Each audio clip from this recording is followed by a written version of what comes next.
All right. Hope you guys are doing well. Hope you had a great holiday break. I know it's going to be tough getting back to it, but got to do it. Got to do it. Got to move forward here. Okay. So we left off talking about vision and how we understand and perceive vision. And we talked about the anatomy of the eye, things like that. I know it got a little slow towards the end of break, but we're going to move on. We're going to talk about color blindness today. We're going to talk about how maybe visualization could be different with many people, especially with color blindness, and some of those unique things that maybe kind of amaze us, the way we see different colors, things like that. And tomorrow, I'd like to talk about hearing. And then I'm thinking towards the end of the week, we're going to look at a quiz, maybe. Okay, so be aware of that.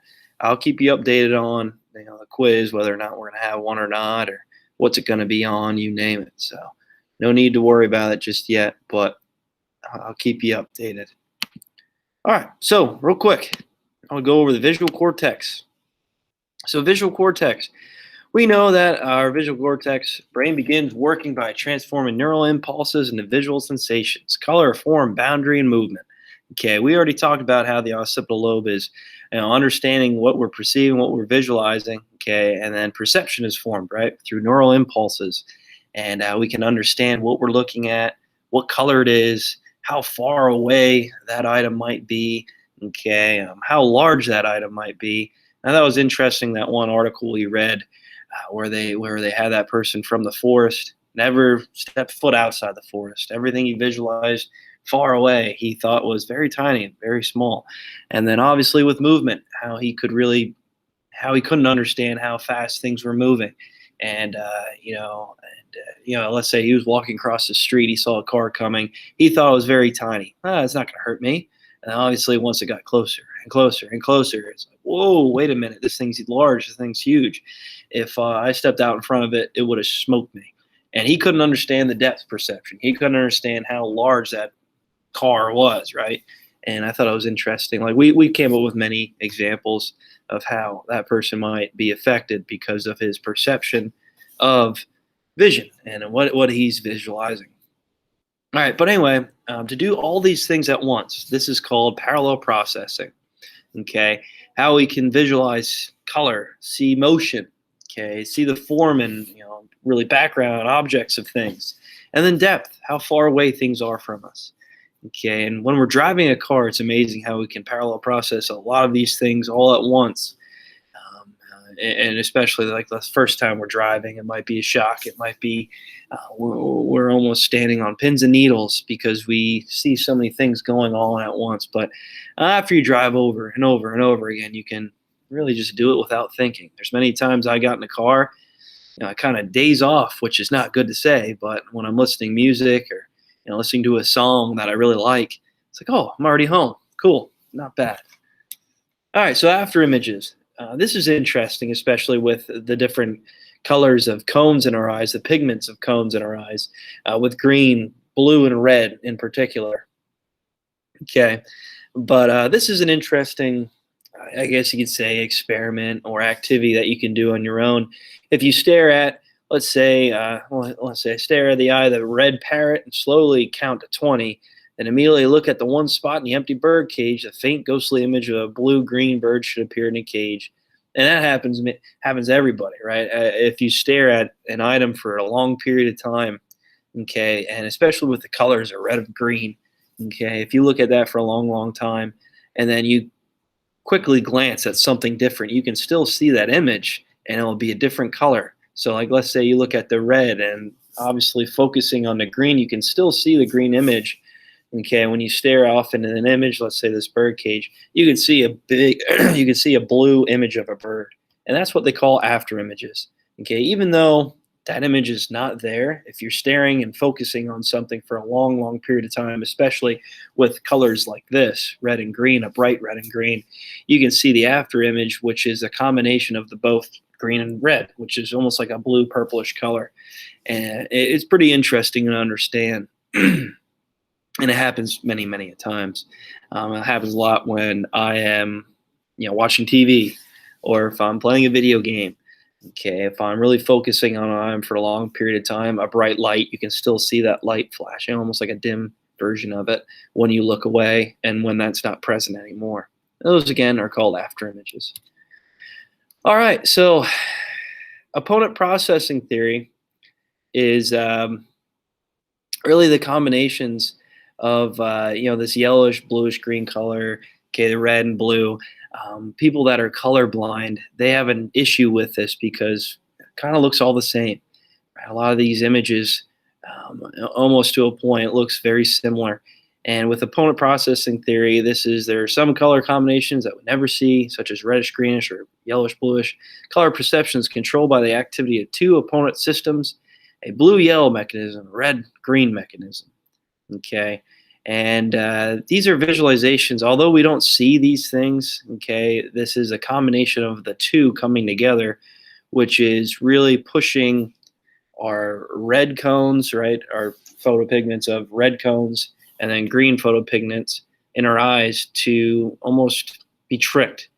And it sends this neural signal to our brain, which makes it seem that we're seeing blue, when realistically there's no blue color in that image at all. And that's what opponent processing theory is. Although we don't see that image, we don't see that color, it's the two cones almost working against each other for us to visualize, okay, that and perceive that color. And it's pretty interesting. And they call that ghostly images, right? Where the birdcage simulation and opponent processing theory. All right, so a colorless world. So despite the way the world appears, color does not exist outside the brain because color is perception that the brain creates based on the wavelength of light striking our eyes. All right, so we actually don't, so these items that we're visualizing that we see, they actually don't have a color. I know, hard for anybody to understand. It's just how the light reflects off those items and how our brain perceives the different wavelengths of the light bouncing off those items is what we perceive as color. Okay, so I'll say that again. So the items that we actually see do not have a color. It is more just the way and how light bounces off those items, okay, and how our brain perceives the wavelengths of those, well, of that information, that neural message, that neural impulse is how we perceive colors.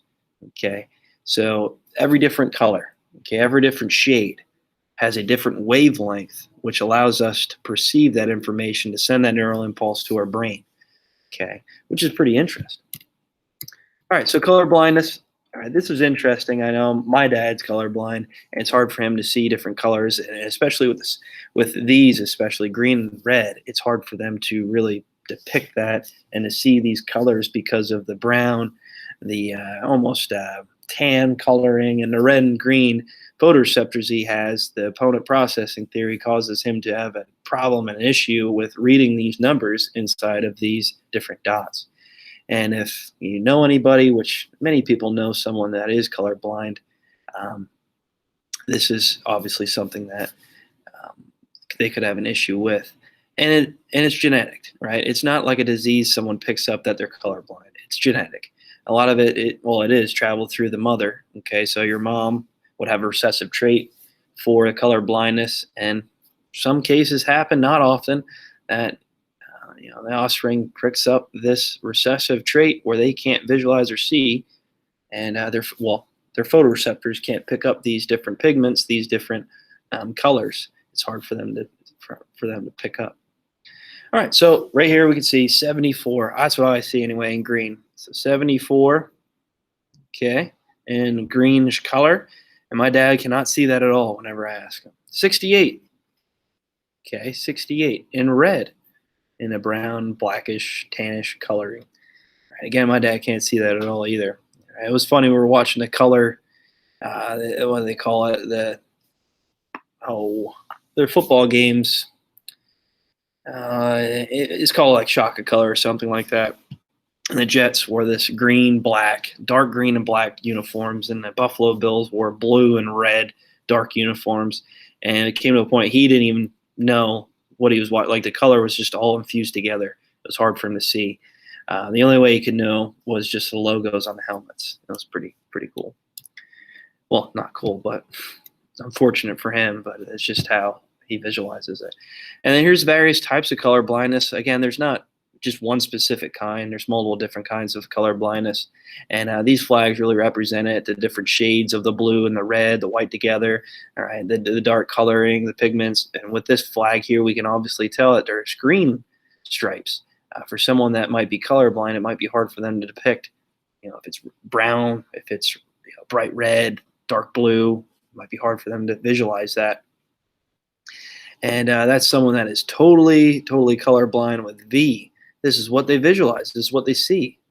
Right? If you're totally colorblind, this is how you visualize the flag, which is kind of sad. All right. So 1, most people, this is how we see the American flag. Yep. No problem there. 2, by red blind people.